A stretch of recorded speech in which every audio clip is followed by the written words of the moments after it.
Terima kasih Anda masih di Special Report. Pemirsa, Pak Suparji tadi dari kuasa hukum mengatakan bahwa seorang saksi tidak bisa dinaikkan statusnya sebagai tersangka. Saya lengkapi dulu ya. Jangankan jadi tersangka, jadi saksi saja Habib Rizik tidak pantas. Tidak tepat. Karena Anda menganggap ya sebagai korban? Bukan. Ilmu tentang saksi, dia tidak tahu. Begini, saksi itu harus apa yang dia tahu. Dia lihat, dia dengar, dia alami. Kurang lebih ini, baru bisa disebut saksi. Kalau ahli, pendapatnya. Ya, seperti ini saksi ahli, pendapat. Bukan fakta dia. Fakta itu mengalami, melihat, mendengar, mengetahui. Pertanyaan saya, apakah Habib mengalami, melihat, mendengar, mengetahui, bahkan apakah mengakui ini semua? Tidak. Jadi logika hukumnya tidak pantas jadi saksi. Oke. Cek Sunda mah komode masa mau jadi tersangka. Jangan Sunda. Enggak apa-apa saya orang Sunda. Kita bertiga aja yang ketimbun Pak Suparji nggak ngerti. Sunda komode. Ya, betul yang dikatakan Bang Egy tadi. Memang saksi kompetensinya harus begitu, melihat, mendengar dan mengalami sendiri atas peristiwa tersebut. Sehingga apa yang dikatakan ada sebuah kesaksian. Tapi bukan berarti seorang saksi tidak bisa menjadi tersangka. Kalau tadi sudah dikatakan saksi saja tidak memenuhi kualifikasi, apalagi tersangka. Ya, menjadi tersangka karena perbuatan atau karena keadaannya berdasarkan bukti permulaan yang cukup, diduga melakukan sebuah perbuatan pidana, sehingga dilakukan proses penetapan menjadi tersangka itu berdasarkan penyelidikan dan penyidikan. Jadi yang penting sekarang adalah sebetulnya yang mau dicari itu yang ada dalam gambar itu, atau kemudian siapa yang mengunggah gambar itu. Kalau kemudian yang dipersoalkan peredarannya itu, berarti yang harus dicari adalah orang yang mengunggah gambar tersebut itu. Sehingga kemudian menjadi jelas bahwa ini adalah dalam rangka memberantas tentang pornografi di Indonesia. Tapi gini Mas Pardi, sebentar ya. Semalam dialog saya dengan divisi hukum dari Polda Metro, kita belum masuk ke undang-undang IT katanya. Kita baru fokus ke undang-undang pornografi. Nah saya bertanya, mungkinkah undang-undang ansih pornografi bisa dipersoalkan tanpa melibatkan undang-undang IT? Jawabannya pasti nggak mungkin. Karena dalam konteks teori penyebaran ini kan dipersoalkan menyebarkan itu. Iya. Membuat, kemudian menyimpan dan menyebarkan. Itu adanya di undang-undang IT. Ya. Iya. Nah, bagaimana kalau cuma ansih undang-undang pornografi saja yang dipersoalkan?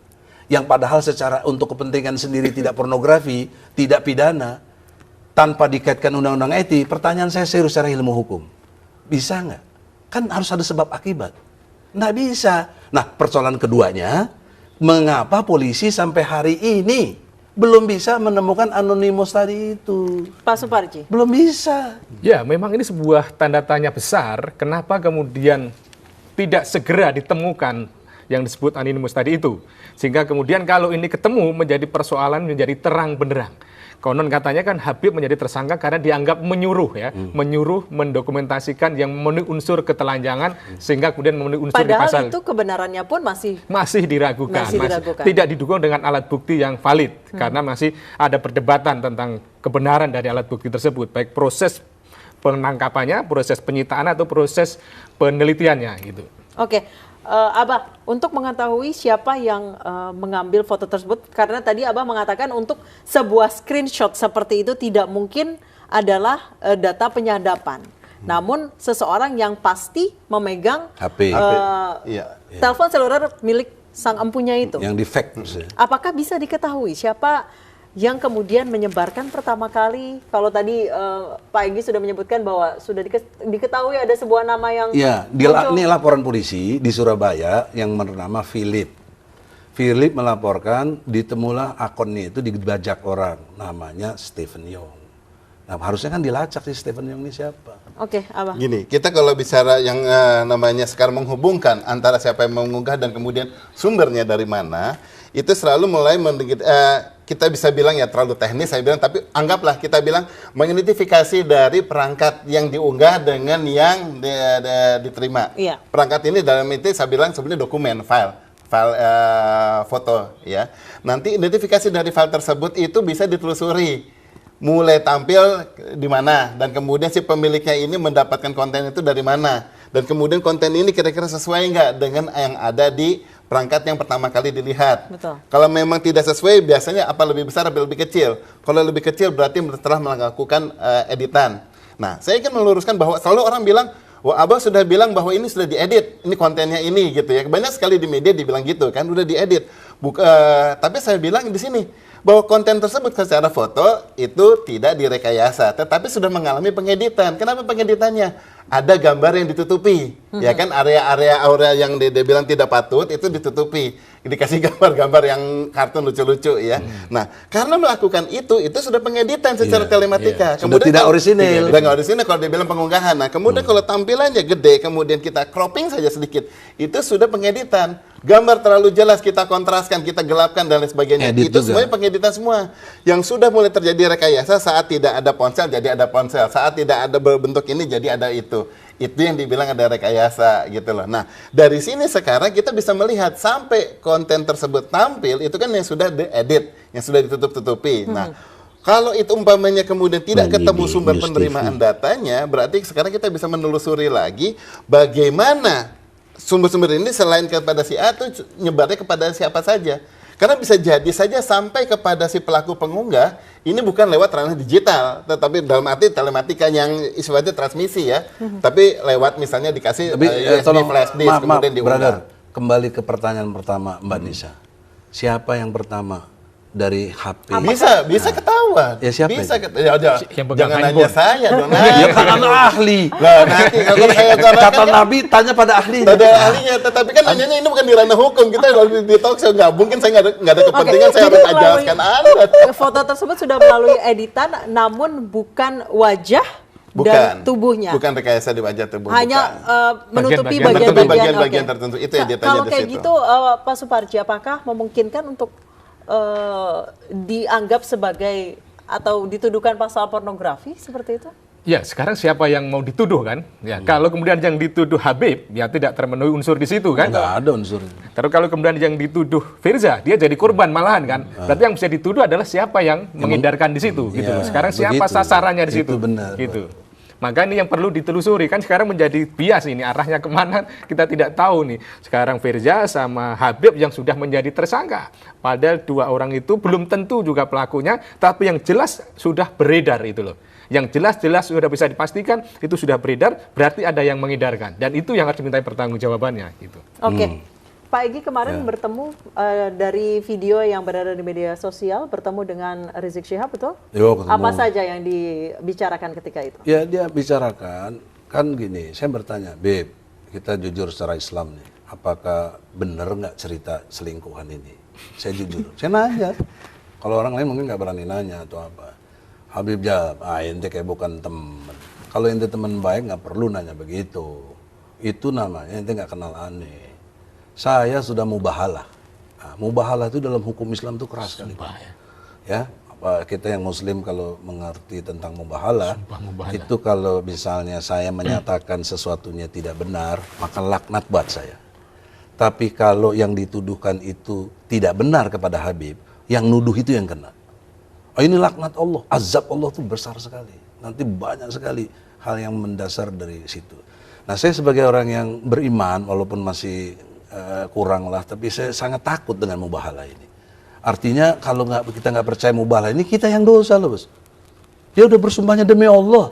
Siapa lagi yang kita tanah suci lagi.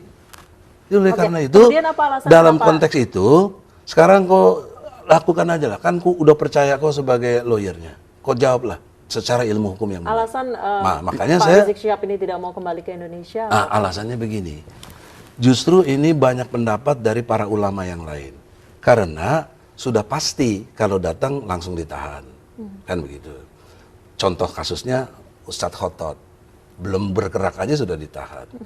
Dan kalau sudah ditahan, nggak bisa berbuat banyak. Yang kedua, dalam konteks meredam radikalisasi para pengikutnya. Apa terus pengikutnya diam saja? Oke, polisi bisa ngatasi. Bagaimana kalau jutaan yang turun kayak 212? Bagaimana?